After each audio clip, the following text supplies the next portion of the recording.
உலக பிரகாரமாக ஆடம்பரமாக இருக்கிற பெண்கள் எப்படி இருப்பாங்கன்னா 365 நாளும் புது ட்ரெஸ்ஸு, மேக்கப் கலையாமல் எப்போவுமே ஃபேஸ் பிரைட்னஸ்ஸு.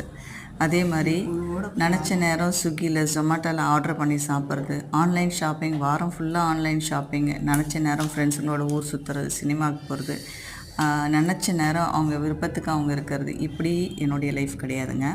நான் ரொம்ப பிஸி ஷெடியூலில் என்னுடைய ப்ரொஃபஷ்னல் சிலம்பம் கராத்தே மாஸ்டர். இதுதான் என்னுடைய ப்ரொஃபஷ்னல். ஸ்போர்ட்ஸில் நான் அதிகமாக இன்வால்வாக இருக்கேன். இதுதான் என்னுடைய ப்ரொஃபஷ்னல். ஆனால் இதை தாண்டி டாக்ஸ்க்கு, கஷ்டப்படுற ஏழை எளிய மக்களுக்கு ஏதோ என்னால் முடிஞ்ச ஹெல்ப்பு, வாயில்லா ஜீவனுக்கு நான் பண்ணக்கூடிய ஹெல்ப்லாம் எனக்கு திருப்பி கிடைக்கணும்னு கிடையாதுங்க. அவங்களுடைய வலிய உணர்வுகளும் என்னால் புரிஞ்சிக்க முடியுது. அதனால் என்னால் முடிஞ்ச ஹெல்ப்பு நான் அவங்களுக்கு செய்கிறேன். இதுக்கு எனக்கு கிடைச்ச பெயர் என்ன தெரியுங்களா? நடத்த சரியில்லாதவ, நடத்த கெட்டவ.